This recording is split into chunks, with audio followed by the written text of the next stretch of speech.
Şu an şeyin başında değil herhalde de.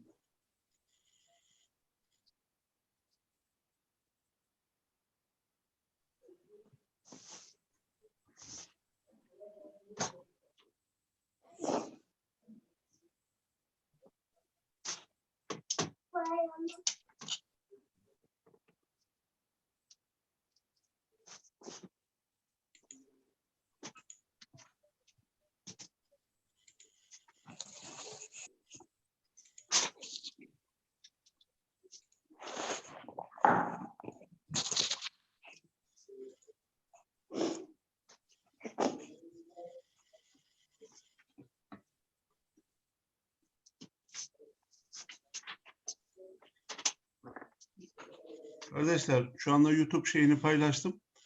Onu gruplarda paylaşabilirsiniz. Şu anda aktif şey. Sadece adresi linki olanlar girebilir. Dışarıdan giremezler. Şu anda paylaşabilirsiniz. Tamam abi, Allah razı olsun.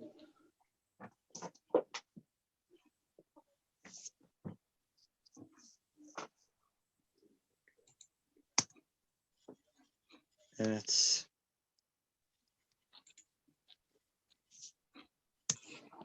Şeyde kalmıştık. Kader Risalesi'ndeki kısımda.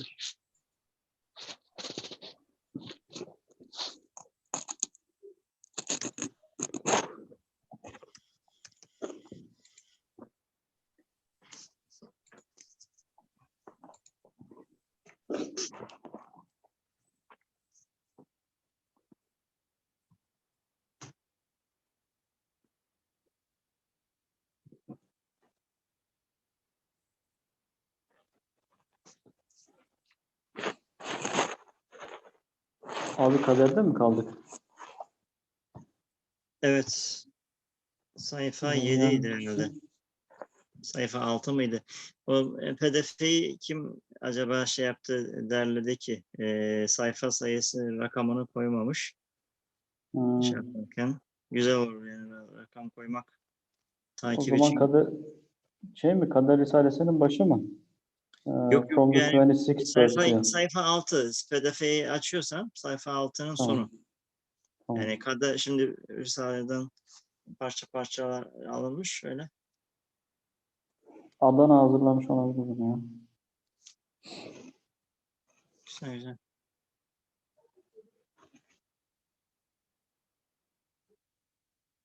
Fontlarını bayağı büyük tutmuş.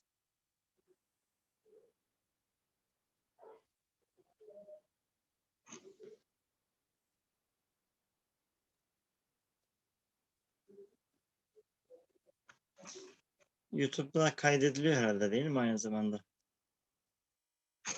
Herhalde öyle abi. Şu an hem canlı yayınlanıyor hem de kaydediliyor herhalde.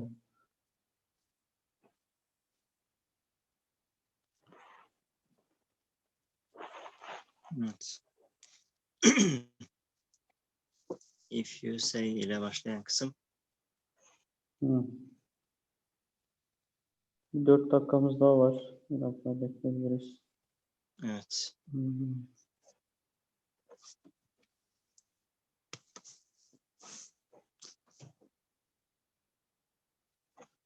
Ali Çetinkaya abiyi davet ettim ama müsait mi bilmiyorum.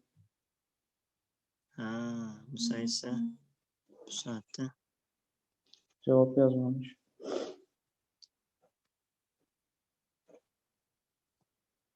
Sen sesli mesaj mı attın? Linki attım abi. Bir de müsaitseniz beklerim yazdım.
Inshallah, we will start in 2 minutes.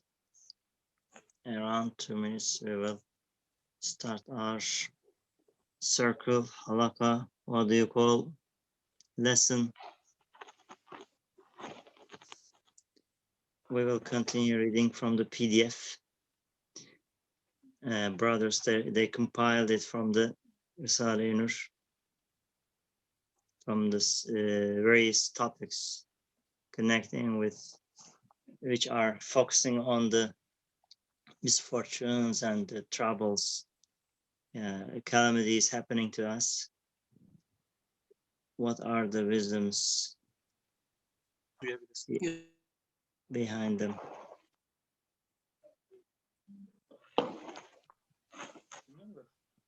Evet.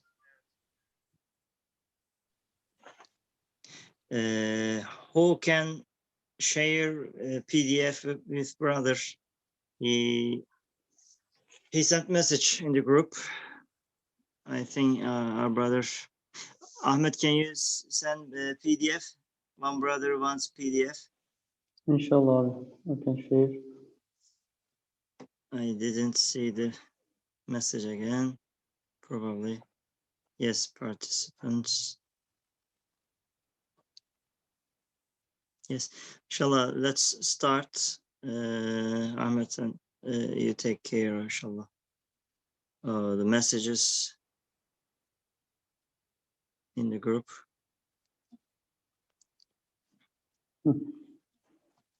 أعوذ بالله من الشيطان الرجيم بسم الله الرحمن الرحيم الحمد لله رب العالمين الصلاة والسلام على رسولنا محمد وعلى آله وصحبه أجمعين.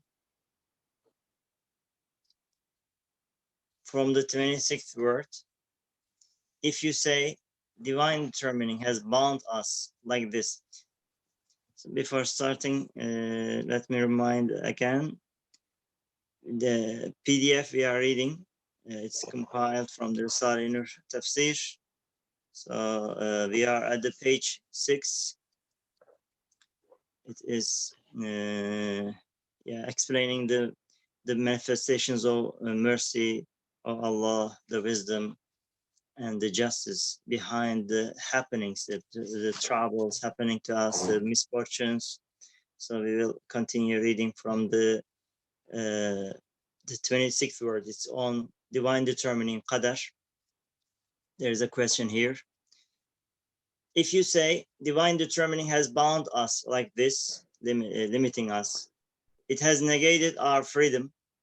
Isn't belief it a burden and irksome for the heart and spirit, which yearn for expansion and to roam freely?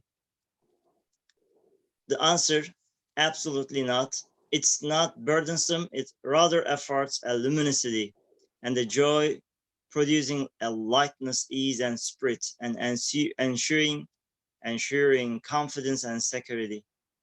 Because if man, human beings, does not believe in divine determining, he is compelled to bear a burden as heavy as the world on the shoulders of his spirit, within a constricted space which allows him only a significant independence and temporary freedom. For man is connected with the whole universe. He has infinite aims and desires. But since his power, will, and freedom are insufficient to meet a millionth of these, it may be understood how awesome is the burden or the distress that he bears. Thus, belief in divine determining throws that burden in its entirety onto the ship of divine determining, allowing him to roam free within its perfections, with perfect ease and perfect freedom of spirit and heart. It only negates the petty freedom of the evil commanding soul, Nafs al-Ammara, and smashes its pharaoh-like tyranny and lordship, and it's acting as its wishes. Belief in the divine determining produces such pleasure and happiness. It is beyond description. We shall only allude to it with the following comparison. So with the comparison, inshallah, we will grasp that, we will understand that when we believe in divine determining, it's, as you know, it's the knowledge of Allah. Allah knows everything. He has determined whatever what will happen to us. So believing in qadar, in divine determining, how does it give us security, happiness, pleasure? We will understand with this very beautiful comparison. Two men traveled to the seat of government of a king, and there entered his private palace, a place of rare wonders. One of them did not recognize the king, and laying hands on everything and stealing them, wanted to settle there. However, he experienced certain difficulties, for he had to manage the palace and its park, oversee its revenues, works its machines, and feed its strange animals. He suffered constant distress. The paradise-like park became hell for him. He pitied everything. He could not govern them. He passed his time regretfully. Then this thieving, unmannerly man was cast into prison as a punishment. The second man recognized the king and knew himself to be his guest. He believed that all the matters in the park and palace occurred through the regulation of the law, and that everything functioned with perfect ease in accordance with their program. Leaving the difficulties to the king's law, he benefited with complete enjoyment from all the pleasures of that paradise-like garden, and relying on the king's mercy and the efficacy of the administrative laws, he saw everything as agreeable and passed his life in perfect pleasure and happiness. He understood the meaning of the saying, "He who believes in divine determining is saved from grief." So this is the question is on how divine determining is giving us pleasure, a kind of secure when we believe in divine determining. Isn't it limiting us? The human spirit, the human heart yearns always expansion and roam freely. Does it limit our freedom, the divine determining qadar? So the question was this, and now if you have any comment on this, we can share. So we got maybe, let me define one point. When we believe in Allah subhanahu wa ta'ala, his qadar, his divine determining, we are leaving everything in terms of administration, in terms of taking care of the everything happening to us. We know that it is under the protection, under the control of God Almighty, Allah subhanahu wa ta'ala.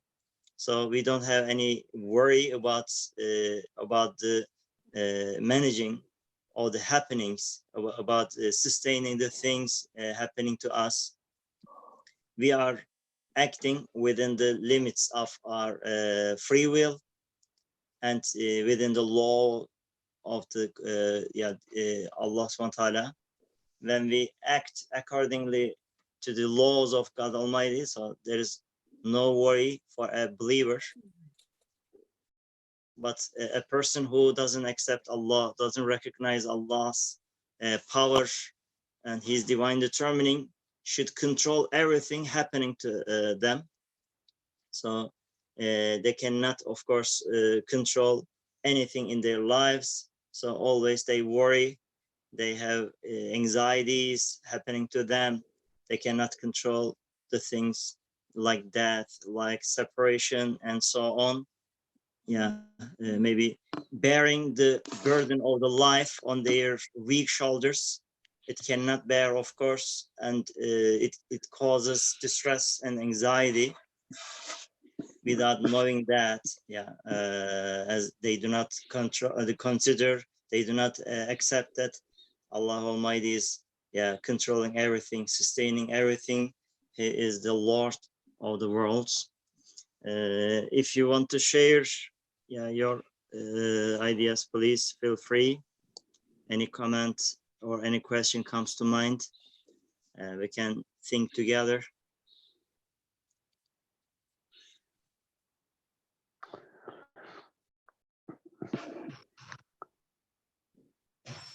I think it's understood. This matter of divine determining, in fact, it's a deep topic, but this part is quite, with the comparison, it's quite clear. So we understand that those two guests in the palace of the king, one of them is escaping from the law, from the control of the king, and try to control everything related to that person.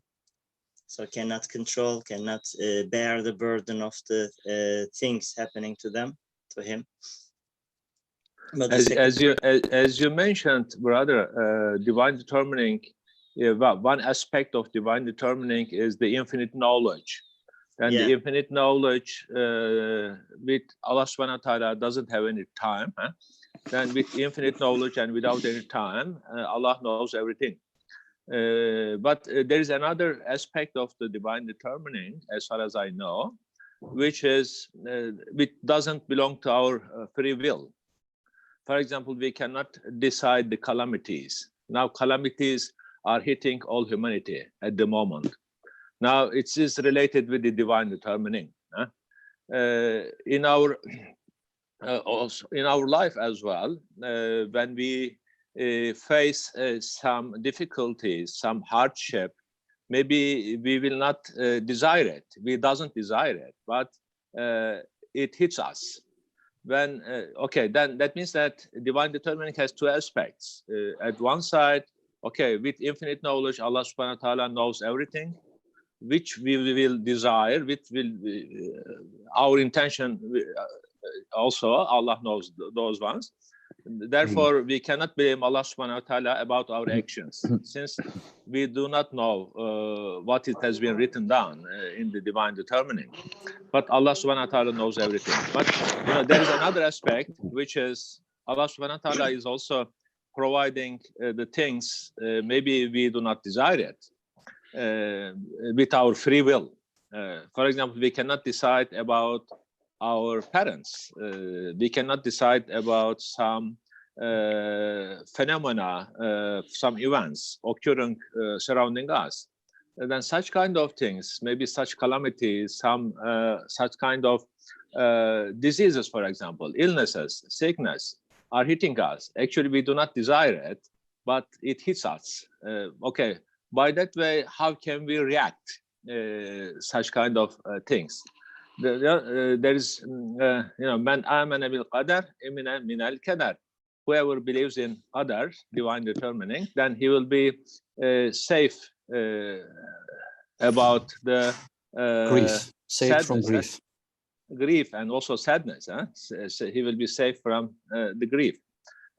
From that aspect, I think divine determining is also effective in everybody's life. Thank you, Nebi Abi. It's very important to know that we are under the protection, under the administration of Allah subhanahu wa ta'ala. So that knowledge, that knowing that I am always under the mercy, under the preservation of Allah subhanahu wa ta'ala, it gives us under the protection of Allah. We know that Allah is all merciful, and He is more merciful to us than ourselves. We cannot control everything. We cannot show mercy more than Allah subhanahu wa ta'ala, to ourselves, to our beloved ones. And knowing that, it gives us a secure safety, and it gives us tranquility, the serenity of the heart. Yeah. Yes. Yeah, from time to time, we cannot judge everything in a clear manner. We cannot we do not know the details of the things. We judge the things from the apparent view. If we see it, oh, it's ugly, then we judge it, oh, it's ugly. But there are so many things, maybe seems ugly, but behind this ugly veil, there could be so many beautiful things, which is which is there. A few days ago we discussed this ahsana kulla shay'in khalaqahu. Whatever Allah has created, everything is the best. In a best manner, Allah has created everything. Then all the events, actually, if we try to reach the wisdom there, then we can realize that there is beauty there. Okay. Also, there is an ayah, asa an takrahu shay'an wa huwa khayrun lakum wa asa an tuhibbu shay'an wa huwa sharrun lakum. Allah ya'lamu wa antum la ta'lamun. Allah knows, maybe we judge it when we see this from the appearance. We say that, oh, it's not good, but apparently, actually, as a result, it's good. There are the things. Everything is good, either itself or as a result. If it is good just itself, we call it essential beauty. If something is good as a result, then it is called relative beauty. Relative beauty. Then that means that everything is good actually. When we face some calamities, when we face some disasters, when we face some illnesses, some sicknesses, some viruses, just at the moment currently we are facing, all over the world is facing. That means that these are all under control of Allah subhanahu wa ta'ala. But whatever we can do, we should take some precautions against those ones, since this is our responsibility. But at the end, we must all trust in Allah subhanahu wa ta'ala, but by taking the precautions. Yeah. Of course, we are responsible for taking precautions, whatever up to us. And whatever we are taking as a precaution is also a prayer, an active prayer we call du'a fi'li. So we are making dua, we are making supplication that Allah subhanahu wa ta'ala shows us mercy. He treat us according to his wisdom, according to his mercy. We are making this dua. May Allah protect us from that. Amen. Yeah, whatever happens to us. Amen. All humanity, all humanity. Yes. This is a dua. By taking precautions, we are making dua actively. Yeah. Then, if you want, please. Any comments? Dua, then tevekkül. We rely on Allah. Yeah, we make tevekkül. By taking precautions, this is also tawakkul. Tawakkul doesn't mean that leaving everything, all the causes, and leaving everything to Allah subhanahu wa ta'ala. But after taking precautions, it's the real, I think, tawakkul. Allah subhanahu wa ta'ala doesn't like a reliance in a lazy way. It's opposite to his laws of creation. Awamiri tekwiniye, the laws of creation requires us to act according to the wisdom and applying the cause and effect relationship. Necessary measures, huh? Necessary measures. Just at the end of this topic, he was saying that leaving the difficulties to the king's law, he benefited with complete enjoyment from all pleasures of that paradise-like garden. You know? If anybody trusts in Allah, that means that he will live in this world like in a paradise-like garden. Since everything is under the control of Allah subhanahu wa ta'ala, by that way, inshallah, by submission to Allah subhanahu wa ta'ala, by reliance of Allah subhanahu wa ta'ala. But before reliance, before trust, we have to take our precautions and our measures. This is also the key, as we mentioned. And relying on the King's mercy and the efficiency of the administrative laws, he saw everything as agreeable and passed his life in perfect pleasure and happiness. He understood the meaning of the saying, "Man amana bil qadar, amina min al kadar." He who believes in divine determining is saved from grief. Alhamdulillah. Yeah, this is a very good news for the believers. Huh? Yes. Shall we, inshallah, continue Inshallah. reading, inshallah, Oh, from the, okay. again, the next topic, the fourth topic is from divine determining, the 26th word. There is a question there, very important question. Maybe in the previous our circle, we tried to answer this question, but remember it's inshallah, we increase our understanding, improve our knowledge on this topic. It's very important. If you say in the first topic, you prove that everything about divine determining is good and beautiful. Even the evil that comes from it is good and the ugliness beautiful. But the disasters and tribulations in this world refute that statements. Can you please read the question again, Abi? Yeah, let me read it again. In the first, this is from the fourth topic of the 26th word. If you say in the first topic, you prove that everything about divine determining is good and beautiful. Even the evil that comes from it's good and the ugliness beautiful. But the disasters and tribulations in this world refute that statement. The answer, "O my soul and my friend who feels severe pain out of intense compassion, the facts that all virtues and perfections return to existence and that the basis of all rebellion, calamities, and defects is non-existence are a proof that existence is pure good and non-existence pure evil. Since non-existence, we call it Adam, non-existence is pure evil, circumstances that either result in non-existence or give an inkling of it, a kind of feeling, also comprise evil. Therefore, life, the most brilliant light of existence, wujud, proceeding through different circumstances, finds strength, it encounters varying situations, and it's purified.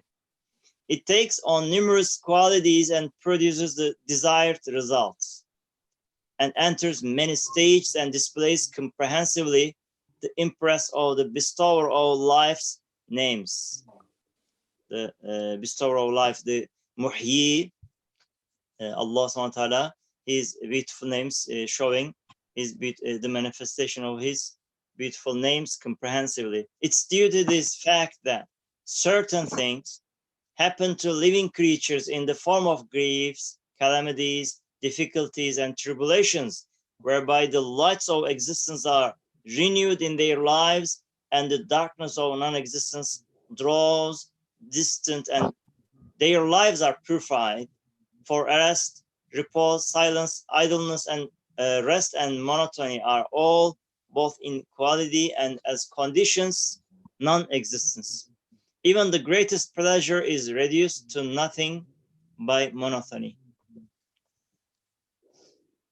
Before, in short, any question, if you have, please feel free to share. It's clear. Yeah.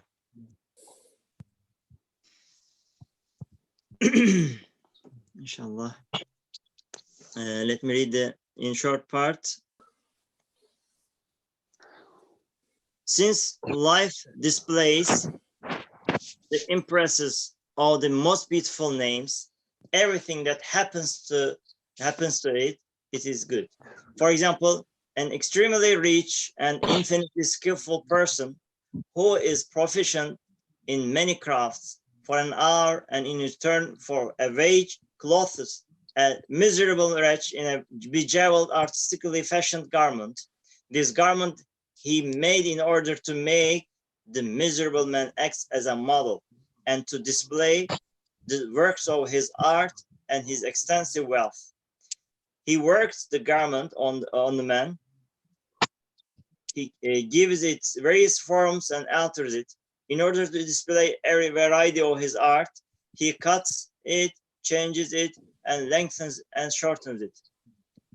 Can the poor man receiving the wage be justified if he says to the person, "You are giving me trouble, you are making me bow down and stand up by cutting and shortening this garment, which makes me more beautiful, you are spoiling my beauty"? Does he have the right to tell him, "You are acting unkindly and unfairly"? So no, by no means. That miserable man cannot claim anything because He paid. Given wage and treated mercifully, but he has some duties according to the wage given. Thus, like him, in order to display the impresses of his most beautiful names. So this is a very good comparison to understand what's happening to us as difficulties, troubles, calamities. The calamities. Thus, like him, in order to display the impresses of his most beautiful names, the all-glorious Maker, the peerless Creator, alters within numerous circumstances the garment of existence.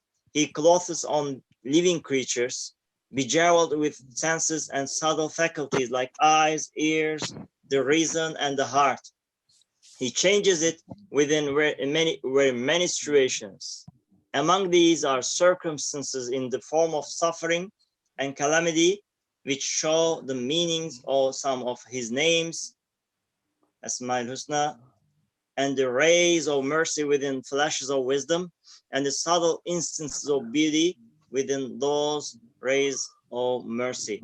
So in the previous verse, we said that the universe is the result of the love of Allah. Love is the seed, the cause of the creation. Allah subhanahu wa ta'ala, out of his love, out of his mercy, has created the universe. So he wants to introduce himself, his beautiful names, and so that he may show his perfections, his Jamal, we say Kamal, the perfections and beauties he wants to show. So Allah subhanahu wa ta'ala, he is the Lord of the worlds. Maybe in that topic, and not understanding this point very profoundly, very clearly, is one point is necessary.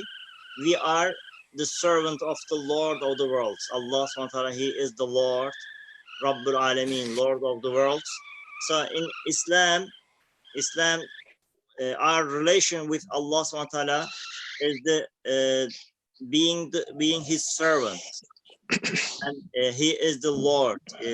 Lord means, so we can use the word master, in a master and a slave. What's the relation of the slave to the master? Acting according to the commands of the master. So the slave has no right to complain. And there is a noise distracting us. Ahmed. Someone is. No, it's off. Yeah, thank you. So our relation with Allah subhanahu wa ta'ala is acting according to his lordship, rububiyyah. So we are acting according to our being servitude. So we are servants of Allah subhanahu wa ta'ala. So we have, in fact, no right to complain about what is happening to us. It's just in the explained very beautifully in the comparison. So we are like that model. Allah subhanahu wa ta'ala, He is showing, He has given us life, He has given us existence, and He is showing His beautiful names on us. Yeah, sometimes it's happening to us, grief, distress, happening to us, tribulations of life. So He has given us that bounties, endless bounties, and He is testing us with our loyalty, with our servitude. So He is showing His beautiful names like Shafi. He gives us illnesses, and he wants to give us the meaning of Shafi, the pleasure or healing, Sustainer as a result. So sometimes He calls us hunger. For example, in Ramadan, He wants to feel that the meaning of hunger, so that we can understand His endless mercy in the rizq. It comes to my mind at that point, especially the understanding our servitude to Allah subhanahu wa ta'ala and acting accordingly to His rububiyyah. So when we understand this point, so there is no question comes to mind. We know that He is, whatever He does, it's beautiful. It's coming from an all-wise Creator. Whatever He does is good. Yeah, brother. From that explanation, I understood that some difficulties we are facing actually is improving our abilities, capabilities. For example, if we do not use our muscle, then muscle is shrinking and becoming weaker. But if the muscle faces with some difficulties, then the muscle is improved and being strengthened. Similarly, difficulties actually, which is coming from Allah subhanahu wa ta'ala, it improves the abilities of the humanity at the same time. Therefore, we should also think about this. When we only think that we are servant, Allah subhanahu wa ta'ala is the master, whatever He has given, then we must be happy with it. But this is, from one point of view, it's correct. But at the same time, whatever is given from Allah subhanahu wa ta'ala, it's actually, it is according to the wisdom. Allah subhanahu wa ta'ala is wise. Then Allah subhanahu wa ta'ala, if our intention is positive, everything may improve our abilities, inshallah. Even creation of shaitan improves the ability of the humanity by striving against shaitan. The spirituality of the humanity is increased, elevated. From that point of view, most of the difficulties we are facing, inshallah, it improves our capabilities, our inner faculties, such kind of things. We should also think about that. Thank you, Nebi Abi. That's also another important point. So we should know that Allah subhanahu wa ta'ala, He wants to make us pure. Purify, He and wants, also improve our faculties, inner faculties. He is improving our strength. For example, especially the young, for example, the children.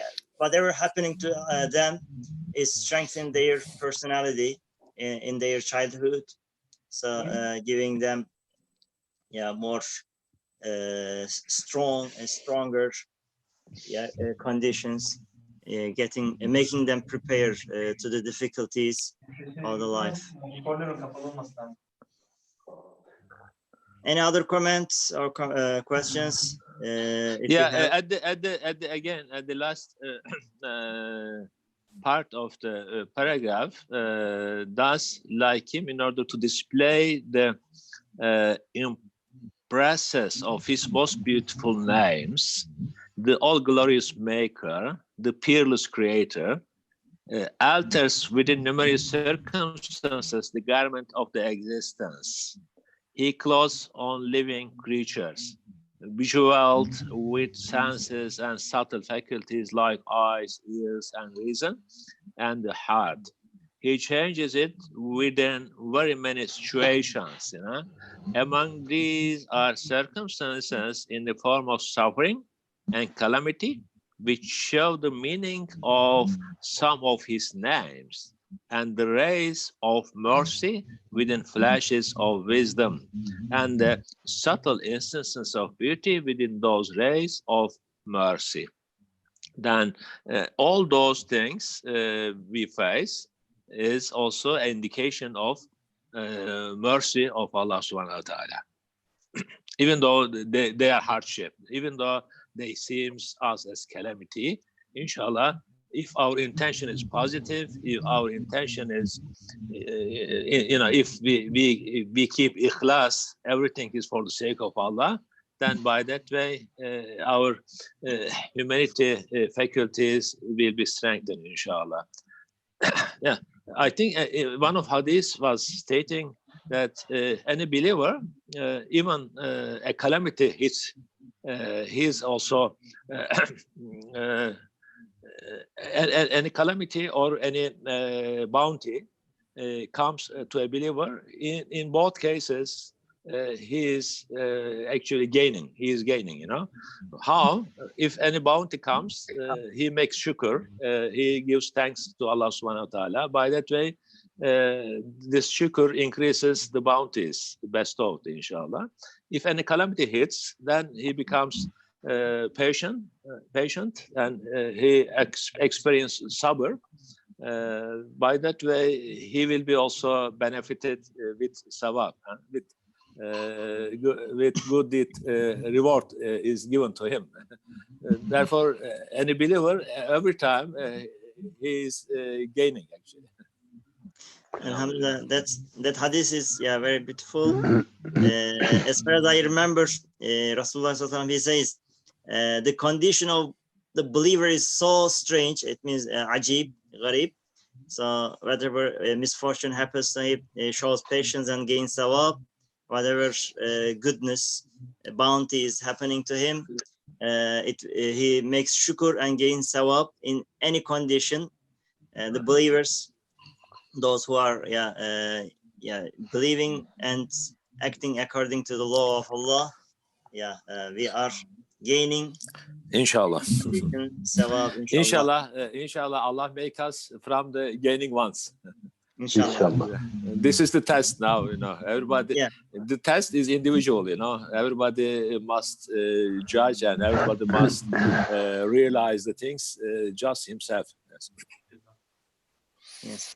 So one brother was telling that about this coronavirus, it helped us. Coronavirus helped us as a whole, the whole world, helped us, our condition, our position in the creation. So who are we, from where we are coming and to where we are going, and our condition, how is our condition? So it helped us to realize this fact, the reality, the truth in our creation. We are so weak, so we understand that we have endless needs, we have endless weakness, endless hopes. So we need to be protected, preserved, and we need to be sustained by an all-powerful, all-merciful creator. Coronavirus helped us this point. In the next topic, this is also explaining the wisdom behind the creation.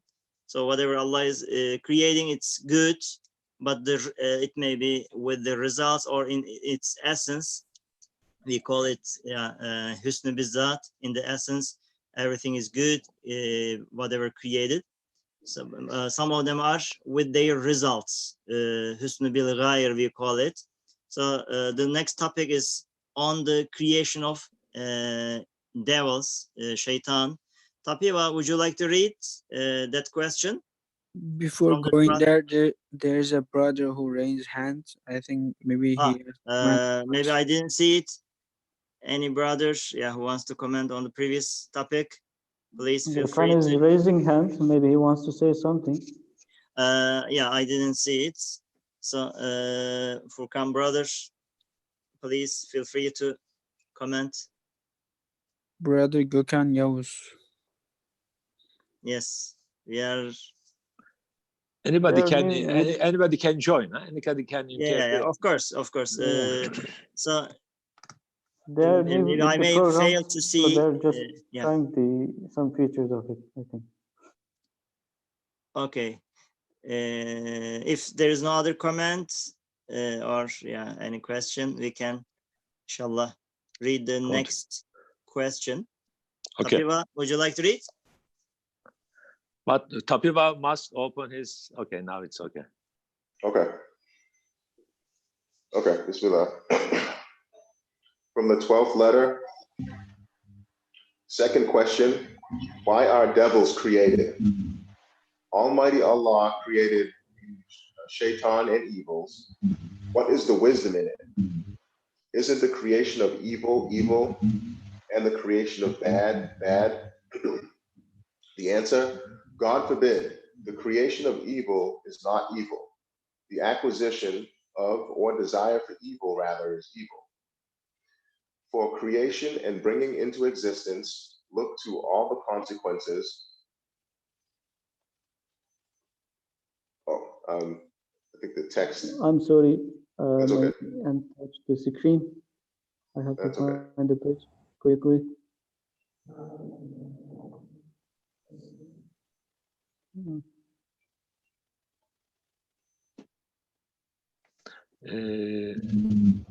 Jasmine, you can continue while waiting.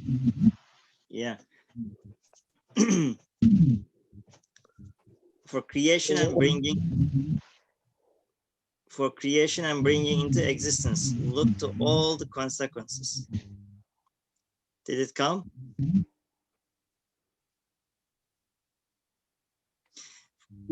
Okay. Continue.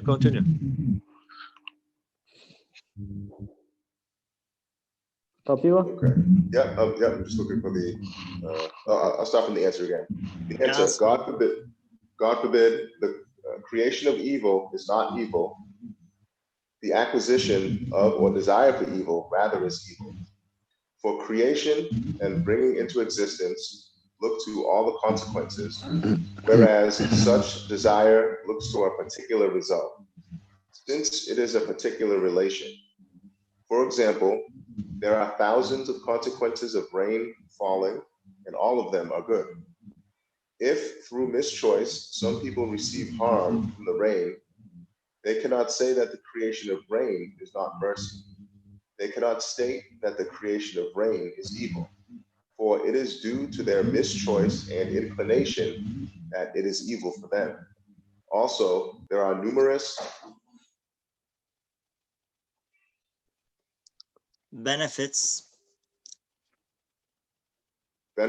in the creation of fire, and all of them are good. But if some people receive harm from fire through their misuse of it and their wrong choice, they cannot say that the creation of fire is evil, because it was not only created to burn them. Rather, they thrust their hands into the fire while cooking the food through mischoice, and made that servant inimical to themselves. In short, the lesser evil is acceptable for the greater good. If an evil which will lead to a greater good is abandoned so that a lesser evil should not be, a greater evil that have been perpetrated. For example, there are certainly some minor material and physical harms and evils in sending soldiers to fight a jihad. But in the jihad is a greater good whereby Islam is saved from being conquered by infidels. If the jihad is abandoned due to those lesser evils, then the greater evil will come after the greater good has gone. And that is absolute wrong. Also, for example, to amputate a finger which is infected with gangrene and has to be amputated is good and right, although it is apparently an evil. For if it is not amputated, the hand will be amputated, and that would be a greater evil.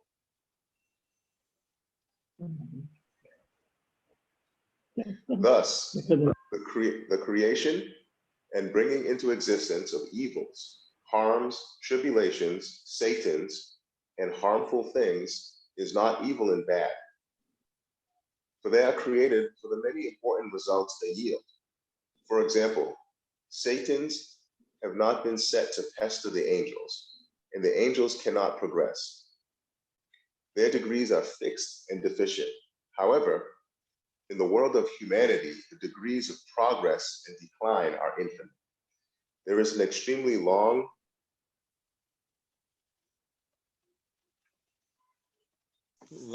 distance through which to progress, from the Nimrods and the Pharaohs as far as the veracious saints and the prophets. Thus, through the creation of Satans and the mystery of man's accountability and the sending of prophets, an arena of trial and examination and striving and competition has been opened so that coal-like based spirits may be differentiated and separated out from diamond-like elevated spirits.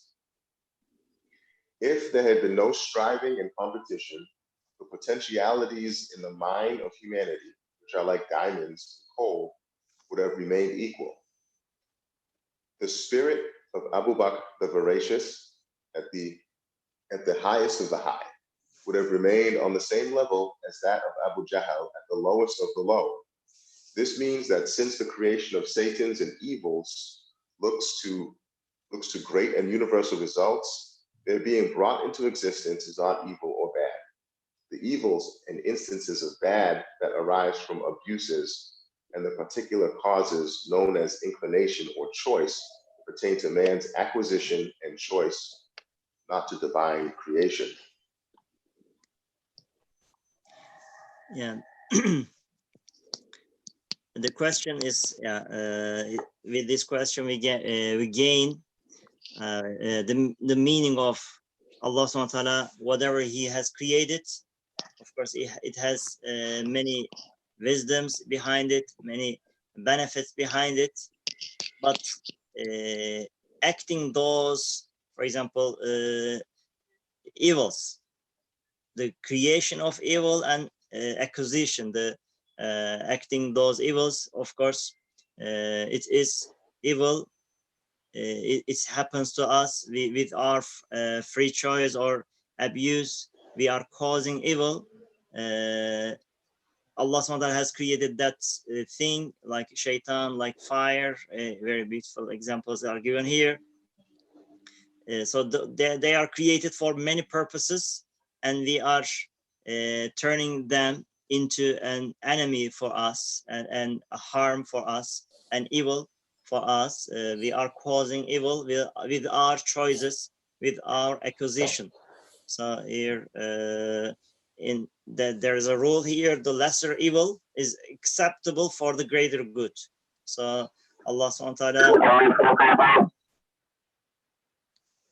yeah, he is, for example, making us, for example, this the meaning of jihad, fighting for our country. There are some losses in the jihad, fighting for our country's freedom or salvation from the harms of the enemies.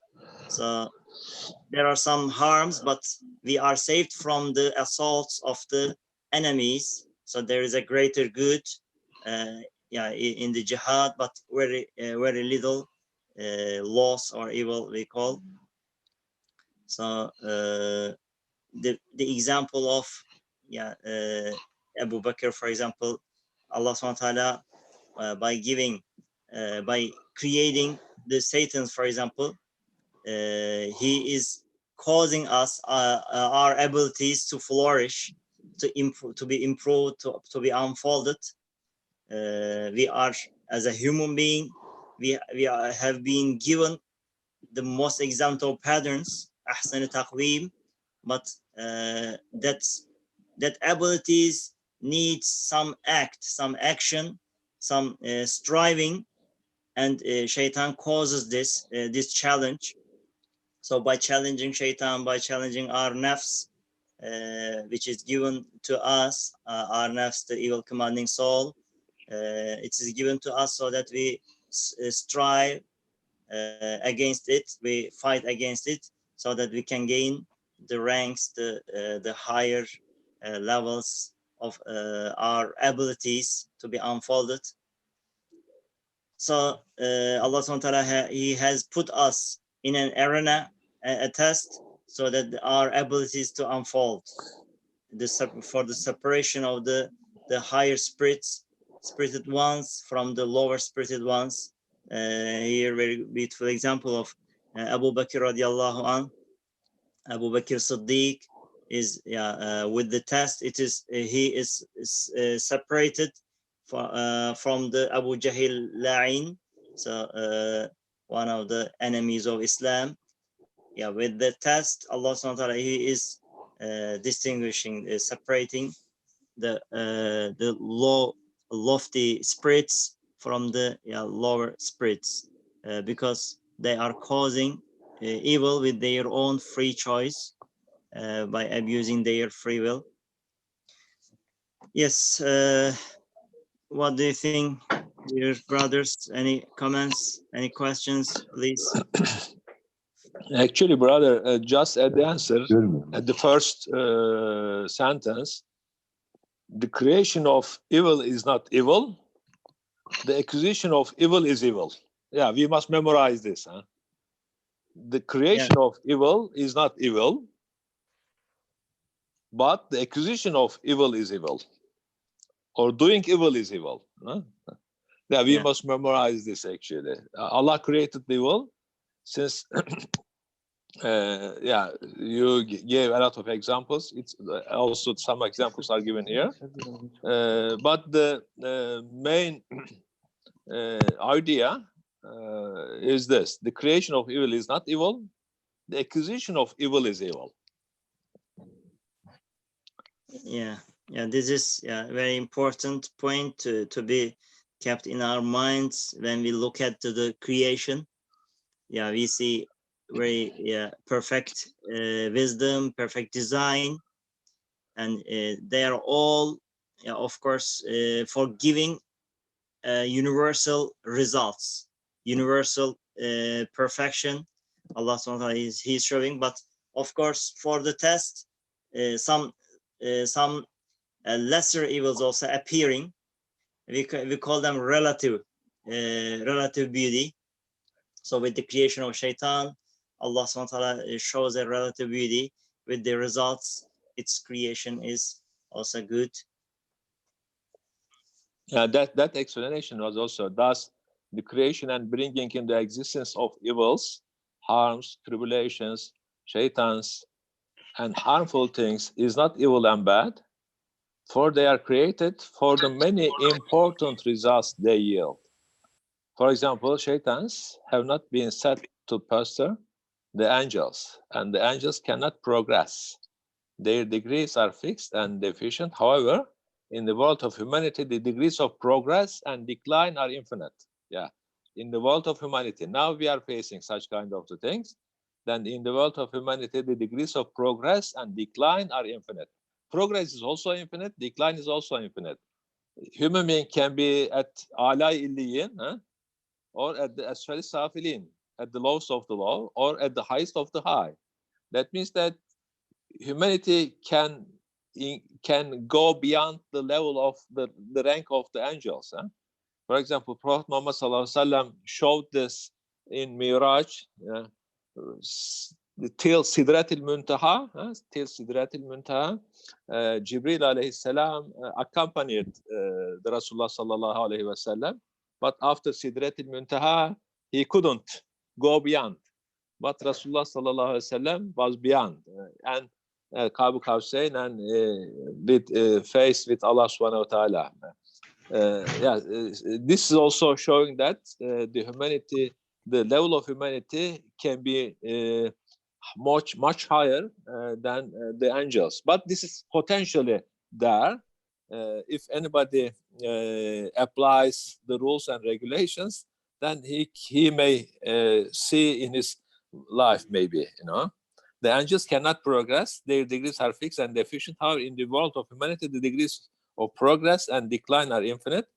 There is an extremely long distance through which to progress from the Nimrods and Pharaohs as far as the virtuous saints and the prophets. Yeah, this is also a critical explanation here. We should always remember. Thank you, Nebi Abi. Shall we read the third question, or we can? Yeah, and someone has a question in the chat. If you want to. Okay, this is a similar question with the divine determining we read at the very beginning of our discussion. We can read this question. More or less, it is giving the same example. Yeah, let's read, Tapiwa. Somebody asked a question in the chat. Do you want to read that question?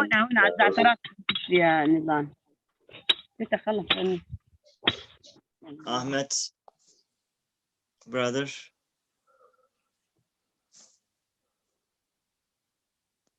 Who is reading? Tapiwa, can you continue with the third question? Okay. Did you want to read the question that somebody asked in the chat or no? Yeah, you can read. It's not so long.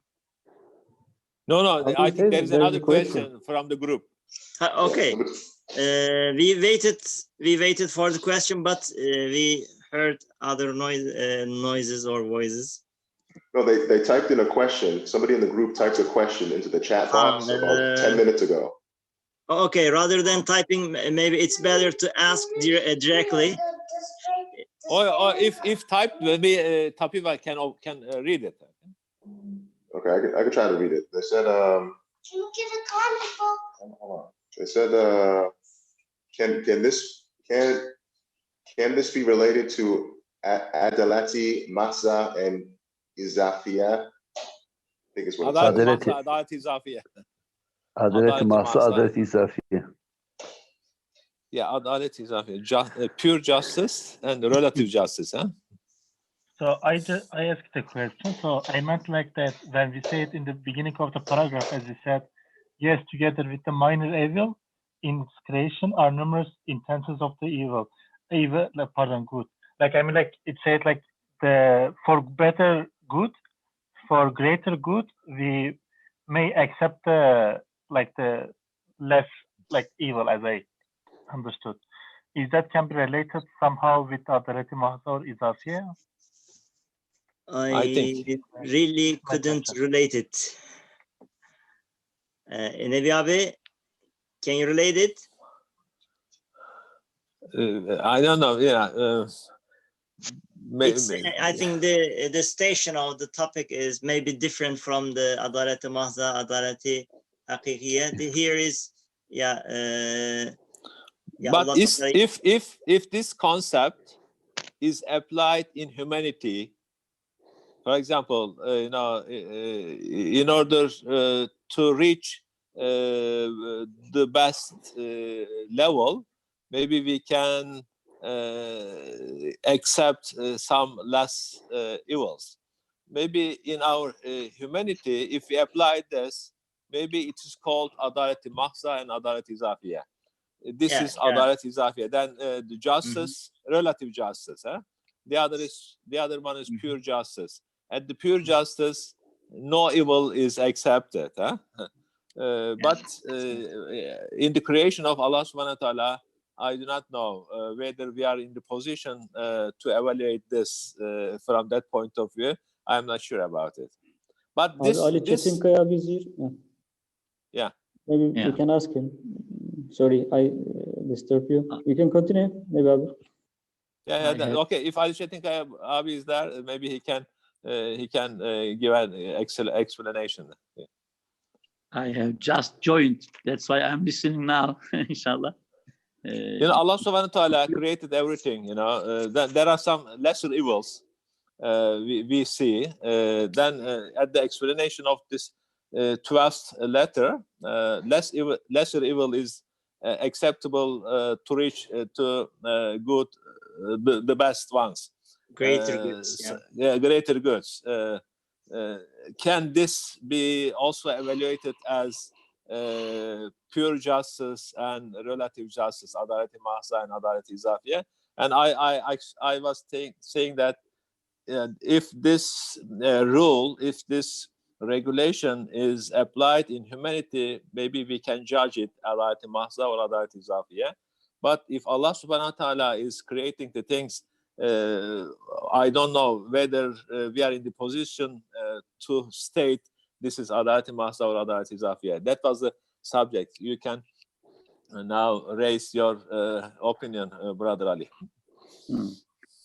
Perhaps we can remember the 18th word, the second point. Ahsana kulle şeyin halaqa. Perhaps by taking help from that, perhaps, or by remembering. Ahsana kulle şeyin halaqa. That means that everything is. Yes. Everything in creation. Perfect. From Allah subhanahu wa ta'ala, everything is in the best way. Yes. That's perfect. Yes. That means that pure justice. Yes. Because some of them cannot be seen easily, but if we think about the results, for example, in adalet-i izafiye, if we think that there is relation with the subject we are discussing now, in adalet-i izafiye, in it also the exam is continuing.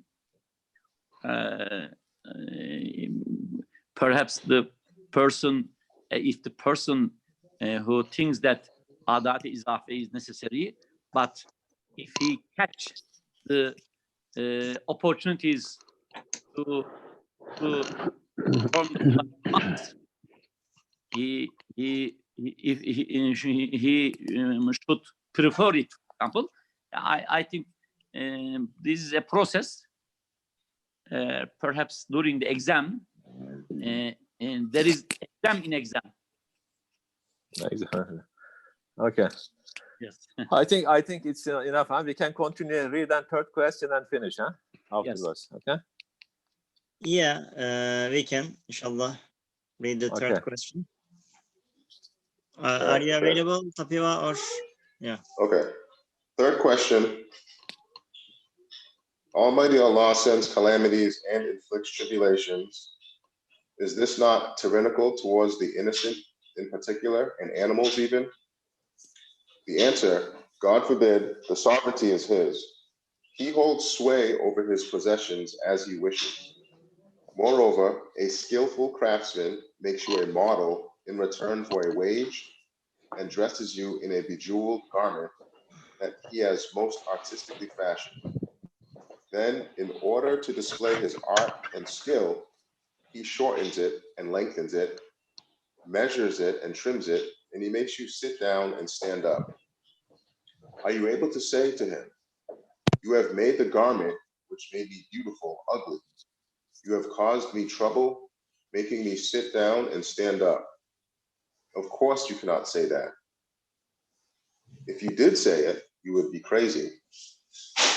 In just the same way, the all-glorious Maker has clothed you in a most artistically wrought being, bejeweled with faculties like the eye, the ear, and the tongue. In order to display the embroideries of various of his names, he makes you ill, he afflicts you with tribulations, he makes you hungry, he fills you, he makes you thirsty, he makes you revolve in states like these. In order to strengthen the essence of life and display the manifestation of his names, he makes you journey in numerous such conditions. if you say, why do you inflict these calamities on me? As is indicated in the comparison, 100 instances of wisdom will silence you.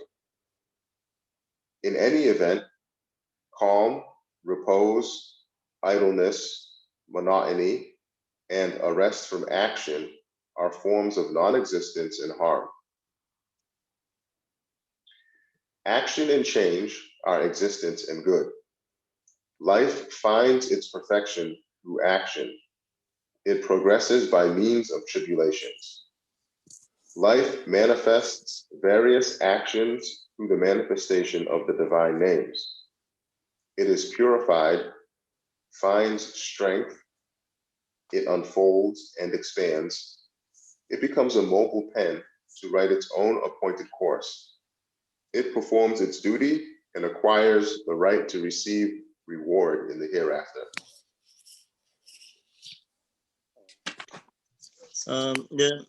The answer, the very first question, first sentence of the answer is very important, maybe in terms of covering the topic. So مالك الملك يتصرف في ملكه كيف يشاء.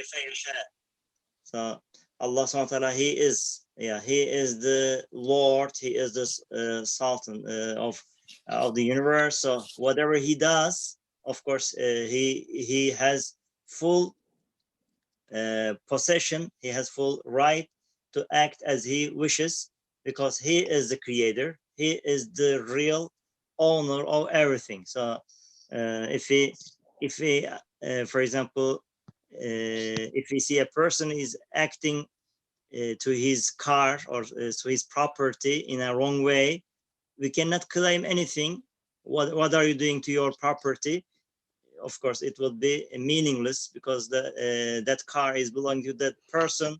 So you cannot interfere with whatever he does. So he can have a kind of wisdom according to him.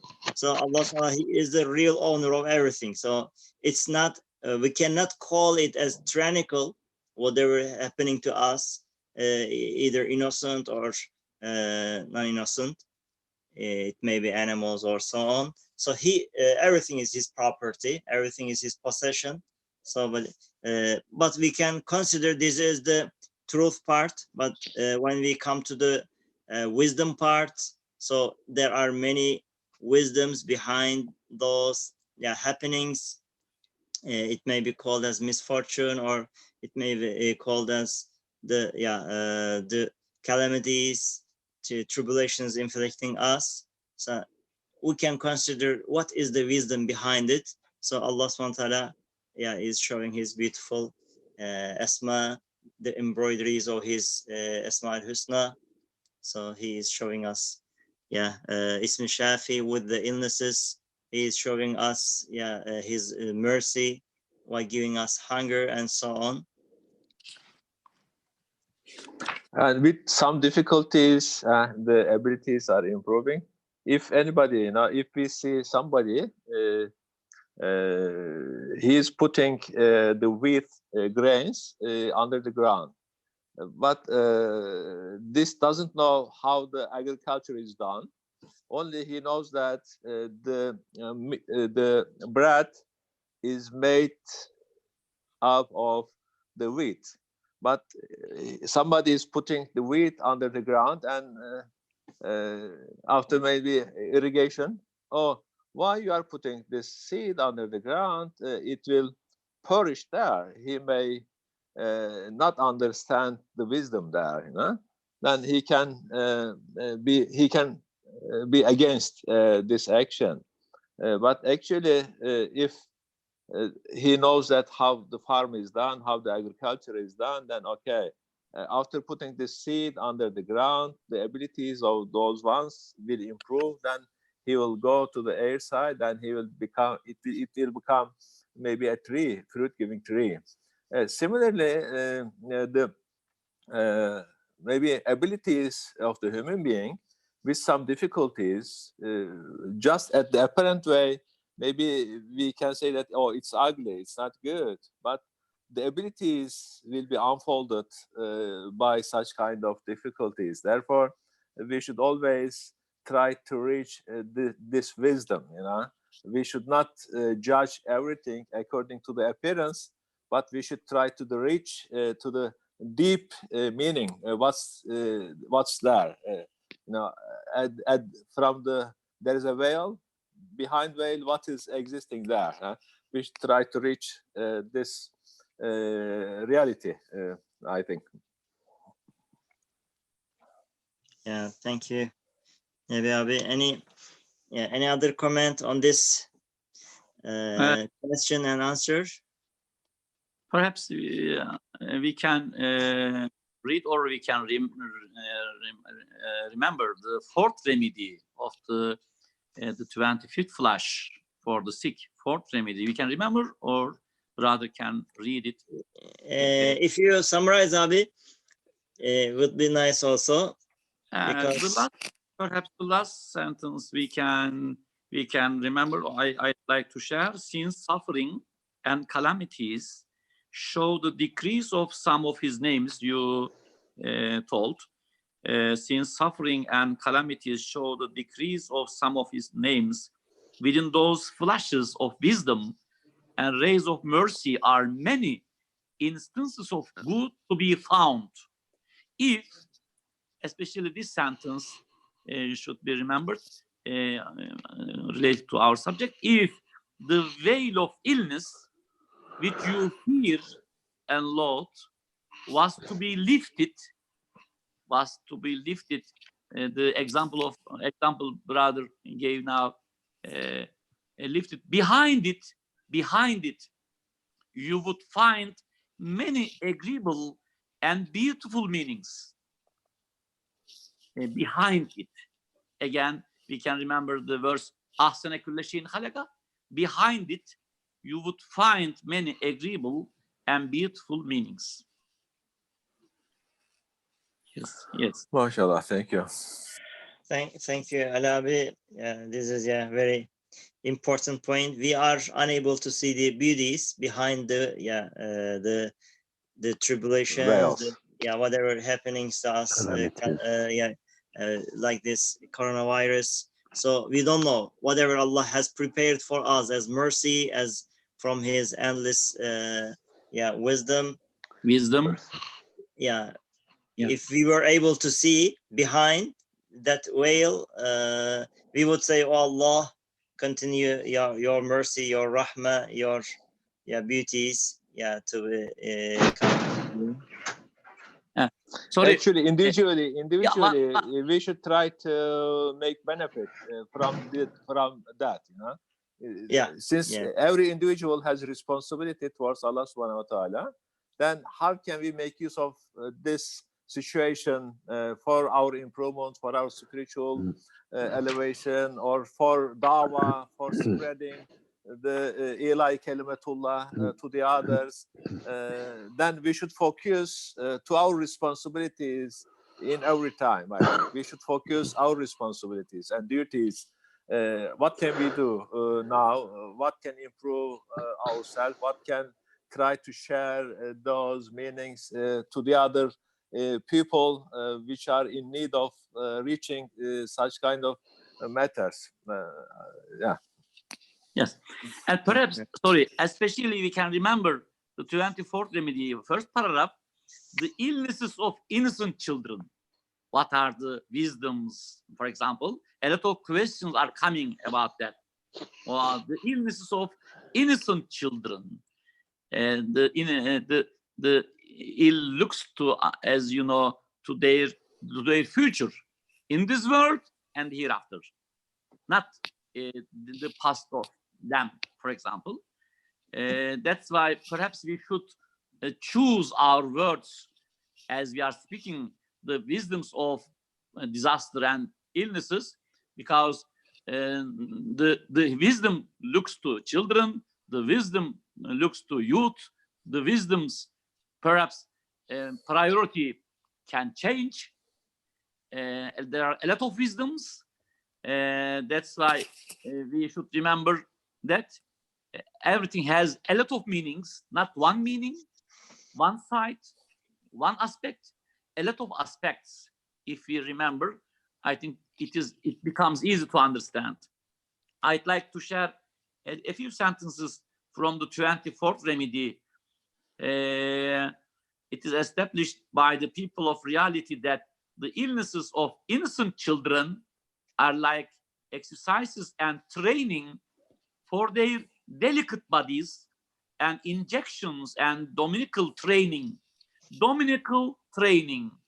to allow them to withstand in the future the upheavals of the world, that in addition to many instances of wisdom pertaining to the child's worldly life, instead of the atonement for sins in adults, which looks to spiritual life and is the means to purifying life, illnesses are like injections ensuring the child's spiritual progress in the future or in the hereafter. Yes, a lot of parents, for example, they send to small children to the school very early, for example, very early. Sometimes we see them on the road, and we think that they should be in bed now, in that time, very early. But parents think that we are preparing for the future. We are preparing them for the future in this world, and they think that they should do this. Allah prepares for the innocent children the exam in the future. There are a lot of meanings. Yes. Yeah, then everybody should try to focus on the real future. The real future is the coming one, but the hereafter. The real future is there. Yeah. Bel tu'sirun el hayatet dünya ve ahiretu hayrun ve ebqa. Yes. Yeah, thank you, Abis. Inshallah, we can, inshallah, and here, if there is no other comment, inshallah, we will continue reading from the PDF. Inshallah, the next topic is the second flash. It is the Qissa Ayyub alayhi salam. Inshallah, we will on Friday at the same hour. At 3 p.m. At 3 p.m. in Turkey time. Inshallah, in American time, according to the Eastern time. Okay, brother. We are at 8 a.m. Inshallah, we will continue. Inshallah. If you have time, inshallah, it would be great to look at the second flash, so we can inshallah have an idea before having our circle. It will be it will increase our benefit inshallah from these meanings of Quran. From these are flashes from the ayat Quraniya. Inshallah, we can understand better.